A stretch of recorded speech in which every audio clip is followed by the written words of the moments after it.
Hello everyone. I am Dr. Mugdha Raut. I am Dr. Mohan Rao. We are obstetricians and gynecologists and clinical reproductive immunologists. We treat couples with unexplained repeated miscarriages, unexplained IVF failures, and unexplained infertility with the help of our patented lymphocyte immunization therapy or Immulit and other passive immunomodulatory treatments. We have centers in Mumbai, Nagpur, Pune, Delhi, Bangalore, and Hyderabad. We at Dr. Raut's Center for Reproductive Immunology, as I said earlier, treat couples with unexplained IVF failures, miscarriages, and unexplained infertility. With the help of our active immunomodulation in the form of our patented and branded Immulet, we see the pain in the eyes of the couples going through this journey, which deeply affects the patient's psyche. The emotional toll, fear of never becoming a parent, and societal pressures can be overwhelming. Seeking hope and emotional resilience becomes very essential. Understanding this struggle is the key to providing compassionate care and support. Hence, we are planning this live series every Wednesday on how to navigate this journey with the help of a passionate mental health advisor, Dr. Akshata Bhatt. Welcome, Dr. Akshata. Hi, namaskar. Dr. Akshata Bhatt is a consultant psychiatrist in Vile Parle East. She has extensive experiences across public and private sectors. She specializes in treating mood disorders, schizophrenia, and substance abuse. She actively promotes mental health through workshops and social media. Dr. Bhatt is passionate about raising awareness and ensuring mental health, especially in couples with reproductive failures. Today is the second episode titled Building a Supportive Network in Infertility. You can see the first episode on our YouTube channel, Dr. Raut's Center for Reproductive Immunology. So let's start with the second episode, that is the building support network. Many times patients tell us that doctor, we haven't shared about our treatment to anyone.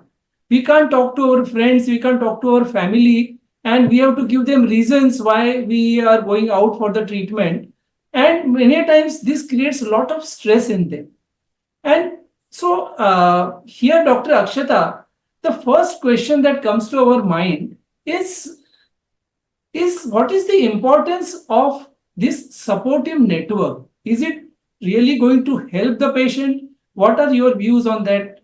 So, first, I would like to say that in any condition, it is the choice and the prerogative of the patient how much he wants to share and with whom they want to share. Okay.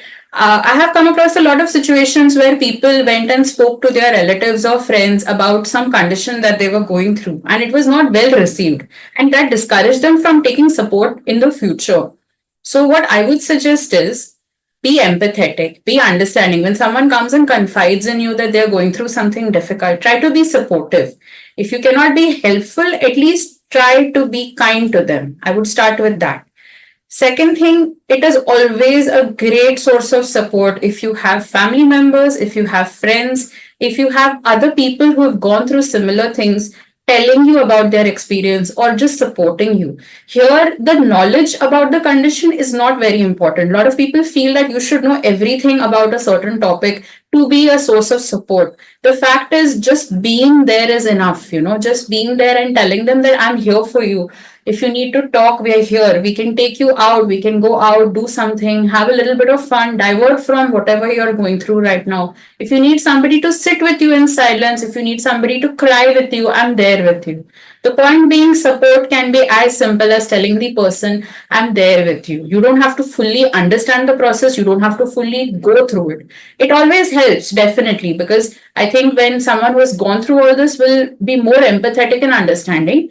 But I feel this is something that we can all try to be kind to each other. So you really feel that this role of a support system is very important in the treatment of fertility. So can you explain it a little more in detail what role friends and family can play in the life of these couples who are taking treatment for infertility? So, as Dr. Raut mentioned, that there are a lot of people who hide this from their family or from their friends. They may be scared of what are the kind of questions I will be asked, or will they point fingers at me and say, it is your fault. You are not having a child because you are like this, because you are unhealthy, or you have so and so habits, something like that, anything like that. For example, I've heard a lot of women who are overweight being constantly told that you are not able to conceive because you are overweight. That may be a factor, but it's not the only factor, what I'm trying to say here. So the point is, people are scared to confide because they don't know what the response will be from the other side. So here, specifically, family can play a very good role in showing support, in maintaining boundaries, by not being very inquisitive about everything, by not constantly asking what is the progress. Let the couple be the one to come and tell you if they want to share. First thing, this if they want to is a very, very important phrase over here. It has to be the choice of the couple, how much they want to involve the family members. It's a very common thing that family members are not taken into consideration, not because they don't think their opinion is important, but because then they will be answerable. कब होने वाला है, कौन से doctor के पास गए, ये try किया क्या, वो ट्राई किया क्या, wait you know what, my this once that son, they had a kid and this is what they had done, why don't you contact over there.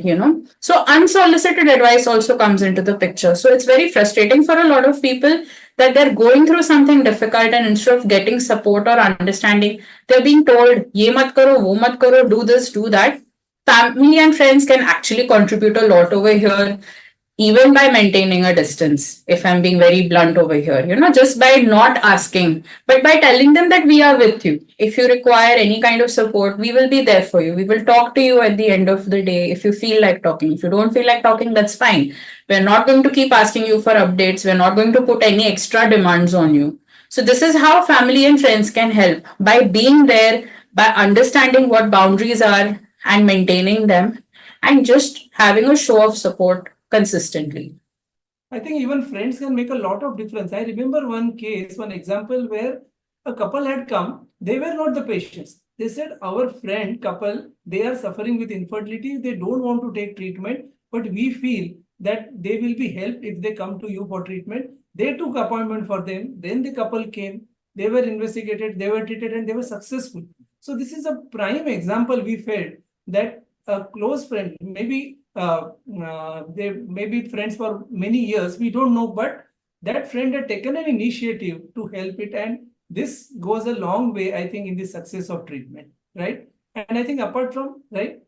I also feel like, because it's the same peer group, assuming that they're friends, they would be closer in age. So I think the relatability is more, they are able to relate more to their peers, and they are likely to ask them for help. Maybe it's more difficult to ask the parents or the elders in the family, but yes, friends would be easily approachable.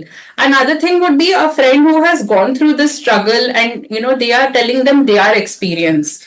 For example, telling somebody that this is going to be a long process, you have to be patient, you have to wait it out.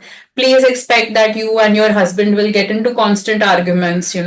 You both are going to be very moody, you both are going to be very irritable. It's going to take a toll on you. Being prepared for this, it helps, because you know what you're getting into.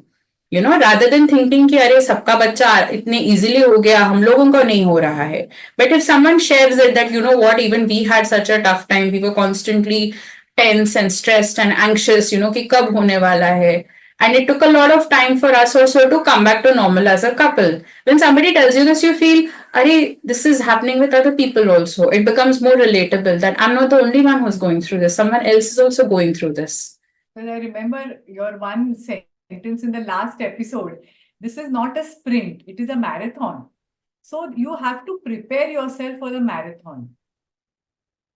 So Dr. Akshata, as you said, people give excuses why they're coming to a doctor.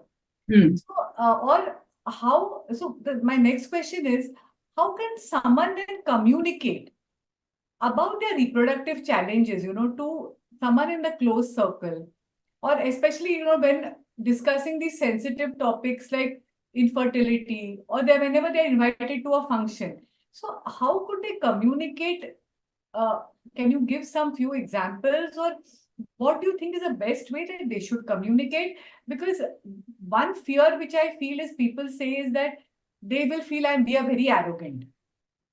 That is one thing. And the second thing is then they avoid going for any functions or avoid talking completely. So there must be some way in between where they can communicate in a very nice way. So can you help us with this? So this is a very difficult territory because I think we all have individual ways of dealing with difficult situations. I think some people who are very patient are able to ignore or smile politely and respond. Okay. I think that's a very small number of people. I think more people are likely to start avoiding social situations because it's getting too stressful. The point of going somewhere for a wedding, you're going for a puja, you're going for a social gathering is because you want to have fun. And going there and having somebody attack you with these questions about what are you doing, as if that is not something you've been thinking the entire time. I mean, for them also, it's on their head all the time. Okay, when will we have a kid? And having people constantly asking you that is very stressful. So here, according to me, the onus lies on educating people that please stop asking such questions. Rather than asking the couple that this is how you should handle it, we should start telling people stop asking this question. Okay. The parallel here about what you said about looking for excuses when they go to the doctor. I'll just give you an example. I have a patient who's made a list of excuses that what she will tell at home every time she has to come here for an appointment, you know. So she's actually made a proper concrete list, and every time she ticks it off ki is baar maine bola hai ki I'm going to the temple, this time I'm going to a coffee shop with my friend, this time I'm going to buy some books, aise karke. And then she said, you know, one day she said, oh doctor, I've come to the end of my list, now what do I do? And then I said, okay, either consider talking to them and telling them that this is where you've really been, or it is your choice. The important thing here, it is the patient's choice. It is not our choice to tell them ki go and share and explain everything to your family. No. If they want to, yes, let them do that. If they don't want to, it's perfectly fine. You can still look for more creative options here. Now, coming to the question that how will we communicate this to our friends in the close circle? So I think here you also have to see whether the other person is sensitive enough to understand the problem. Okay, factually speaking, not everyone has the wavelength for everything. There may be people who love you, who are invested in you, but that understanding has to be there that this is a difficult situation. Simply telling somebody that, oh, you know, बच्चा नहीं हो रहा है, अरे ये तो बहुत लोगों को होता है, उसमें क्या है? Very, very insensitive. Or telling someone that being a mother is not everything. Why don't you focus on your career? I think that's a very, very insensitive thing to say to somebody. So, first of all, try to ensure, if you can, that the person you're confiding in is someone who will understand. They will understand, or at least be able to be kind to you about it. Again, like I said, not everybody will understand everything. They may be able to at least offer you support, you know. So it is that the choice lies on you how much you want to share about your condition and to whom. Start telling people very directly that this is not something I want to discuss at this point. Tell them nicely, tell them politely, tell them firmly, you know, because the next thing you will be told, but I'm just asking because I'm concerned about you. Now, usually I have a lot of very mean responses to this, like how many of my bills are you going to pay? या बच्चे का bill तुम भरोगे क्या कि तुम इतना पूछ रहे हो? Of course, factually we know we cannot really answer like that in public. You know, even we know that. मन में आता है कि yes, give it back good to somebody. We know we can't respond like that. I would say start telling people nicely that this is not something I would like to discuss right now. I've come here for the wedding or for the puja, and maybe we can talk about this another time, or this is something I don't want to talk about, you know. But start verbalizing it. Tell them directly, I don't want to talk about this. You know, use that word very nicely. There's a much nicer and a softer way of putting it, especially in regional languages, it's easier to communicate this, but start saying that I do not want to communicate about this. And in situations where you want to tell people, talk to them, tell them directly what the situation is, gauge their response. You will understand from the initial response only whether this person is able to handle being a source of support. And if not, then I mean, it's a trial and error thing also with people because everyone responds differently to different news, also. You know, sometimes it's very unpredictable.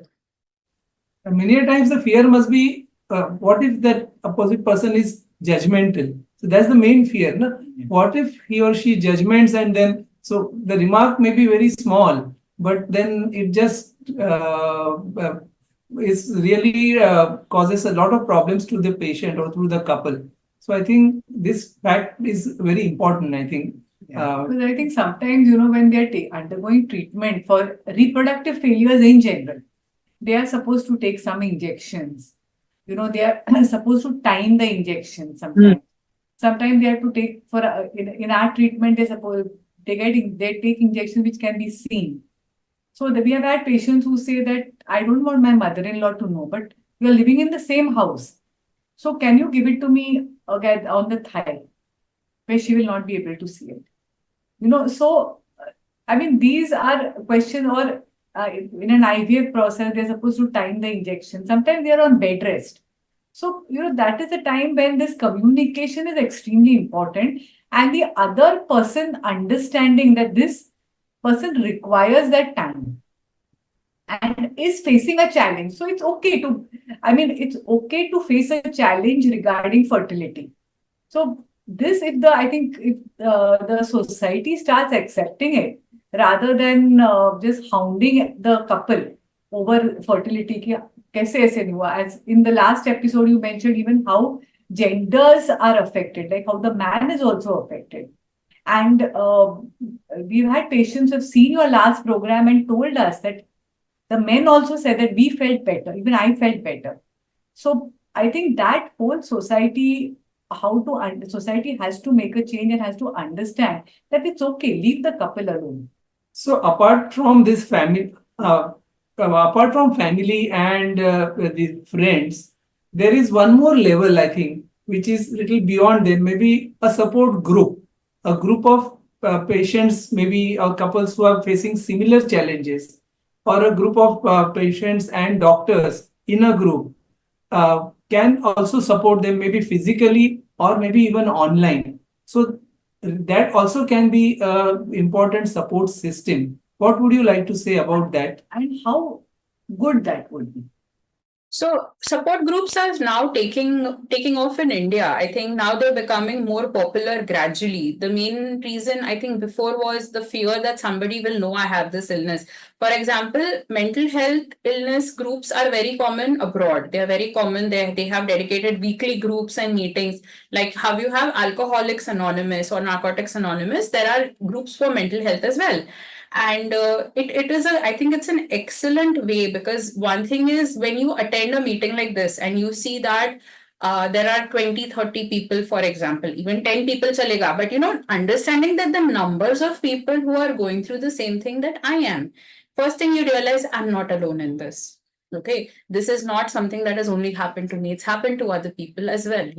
And second thing you understand is that there are people going through the similar experiences, that sometimes when we talk to other people who tell us about what they've been through, we learn so much. We may not always be able to relate to it immediately, but we learn a lot. For example, when you ask somebody, how are you coping with stress? Now, if you ask this to 10 different people, you'll get 10 different answers. Everyone will not have the same answer, but you will get to learn from 10 people that this is how they are coping with stress. For some people, it will be exercise. For some people, it will be doing breathing, yoga. Unhealthier versions are alcohol, tobacco, or drug dependence, or even emotional dependence on food, for example. So the point I'm trying to make here is being in a support group with people who are suffering from a similar condition can be very educational. It can be, you can learn a lot from them. You can learn how to cope with difficult situations. Knowing that someone else is going through the same thing that you are going through makes you feel, I'm not alone in this. It's not just me who's suffering. There are people, which also means that there are possible solutions to what I'm going through.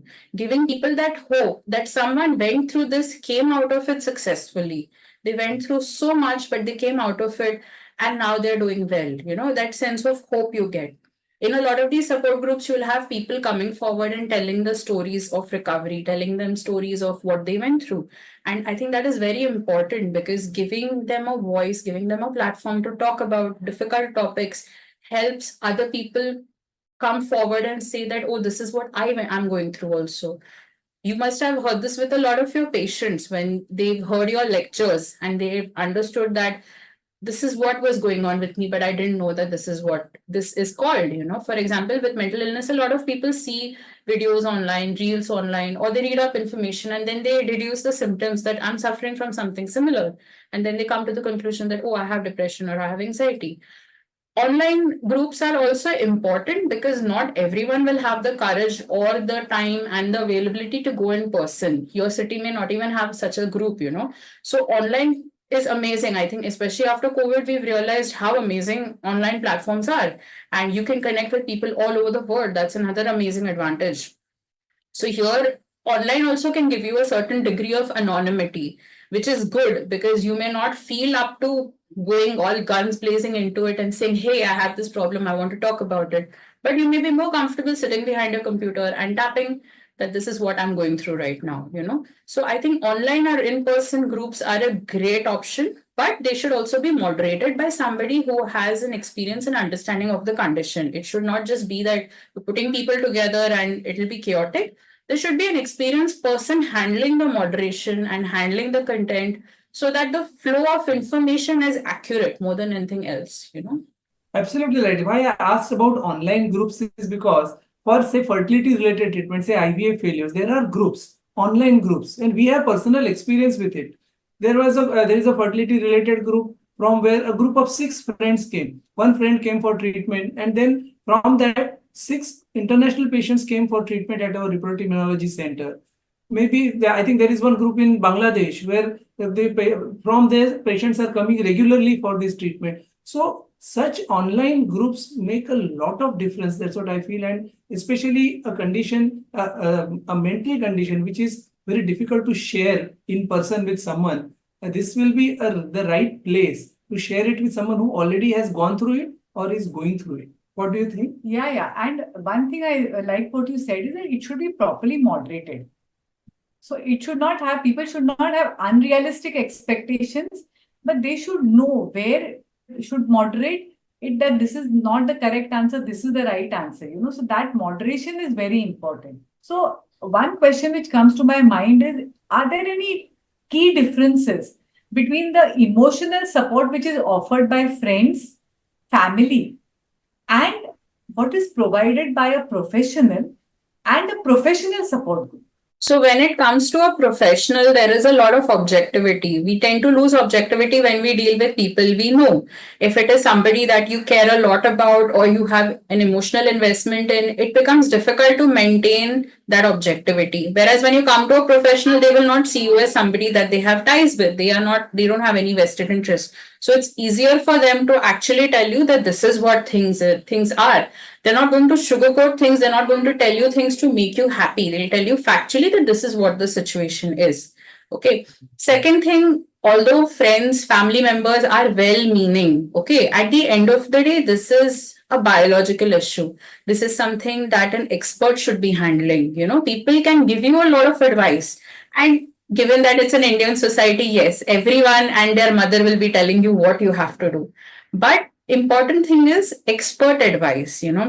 You will ask your भेल वाला कि चटनी को मीठी करनी है तो मैं क्या डालूं, या तीखी करनी है या टैंगी करनी है तो what do I? You will not go to him for investment advice, right? You will ask your CA, where do I invest in? So go for an expert opinion. That's what I'm getting at. It's great to have people giving you advice, especially those who have been through it. Yes, they will have a very unique perspective about the experience of going through all of this. But other than that, I think expert advice is the best way to go. Plus, it's in a professional setting. It's not going to be that there is an element of bias. They don't have anything towards you or against you. So, since there's no issue about bias and objectivity, they are able to function in a way to ensure that your best interests are always put forward, which we cannot honestly say about every friend or family member. Factually, we know that not everybody has our best interests at heart. Whereas with a professional, they will always tell you what is ethical, what is right, and what is in the best interest of the patient's health. But in spite of this, whether to taking support from friends, families, or maybe an expert, sometimes the couple doesn't want to do any of these things. So what would you like to tell them, or rather you tell them, because it becomes very difficult. Sometimes they don't open up with us also. They have gone into a shell. they are like completely isolated. The shell is so hard because it's difficult to crack it. So can you give some advice as to how should such couples deal with it? Because it will be affecting their psyche ultimately. It is not only that problem, but the whole psyche, because of their whole system is getting affected because of they're now in the shell only discussing with each other. Maybe they feel it's a stigma to tell. So how do they break the shell or crack the shell? So I think during the pandemic, all of us had that experience of being confined to the house, seeing the same four walls, seeing the same few people around us at all times. And you know how constricting it became. You may love your family more than anything else, but being around them all the time can be very difficult. The parallel I'm trying to draw here is in this, when you are in that shell, it's like being isolated. You're being isolated from everything and everyone else. It's just two of you being trapped in that one situation. Nobody else can come in or go out, and it is difficult to talk about it. I would say start with small steps. If you find it difficult to confide in somebody that you know, talk to a professional. Find somebody whom you absolutely have nothing in common with. I have a lot of patients who travel from different parts of Bombay to come and see me because even when I tell them that, listen, it's not always practical. If you're coming from very far off, it's not practical in the rains to travel. Or the trains are sometimes the trains will shut down, and you'll have a hard time going back if it's late in the night and things like that. But their point is, I don't want to see somebody within my area because I will be recognized. So the point I'm trying to make here is start small. If you feel that going to a doctor who is far away, who doesn't know me at all, we don't have any common social circle, start from there. That's a great way to start. Now there is online consultation available for almost everything.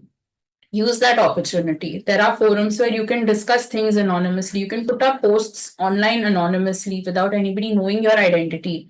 Again, it's not the permanent solution, but it's a good place for you to start expressing how you feel.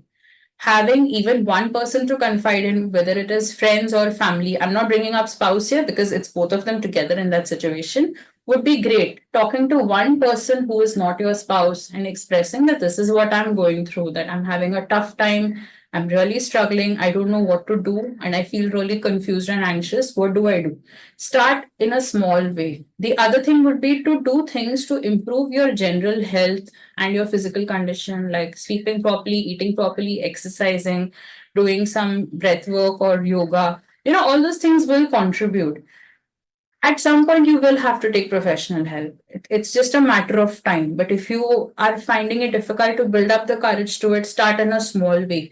Something like journaling helps, just writing down what you feel. Everyone has a different way of expressing it. Like if you Google how to journal online, you'll get hundreds of sites telling you. So some people use stickers and illustrations and color and everything. Some people just like to write and write and write. So whatever medium works for you, use a form where you can express yourself. Some people find it helpful through art. Some people find it helpful to make content online, where they can express themselves. Whatever works for you, but start expressing yourself in some way or the other. Because the sooner you start, the sooner you can bridge that gap of getting help eventually. You mentioned about the spouse. So yes, when the couple is going through the fertility related problem, both the partners are under stress. So that must be affecting their interpersonal relationships also. So can these partners become a support system for each other? And if so, how that can be possible? So we have to get rid of this concept of mard ko dard nahi hota hai. I think that is a fallacy. Everyone has pain, everyone has emotions. We should not let it become a gender thing that, because it's a man, he will not feel sad or anything like that. That's not true. And we have to acknowledge that the male partner will also go through an array of emotions in this. And it is important that he also needs to be taken care of. Now, the problem with asking either one to be the support system is they themselves are going through a lot. It's very difficult to save somebody when you are just barely keeping your head above the water. You cannot expect them to take care of someone else. For example, when we get into a flight, what do they say? that in case of a drop in air pressure, the masks are going to come down. First, you put your mask and then you help out people around you. So the point here is you need to be able to take care of yourself first.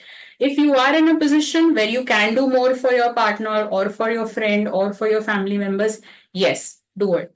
But not at the cost of yourself. Here again, if there is a strong family support, if there are friends who are in the picture who can help out, or taking professional help would be the best option here.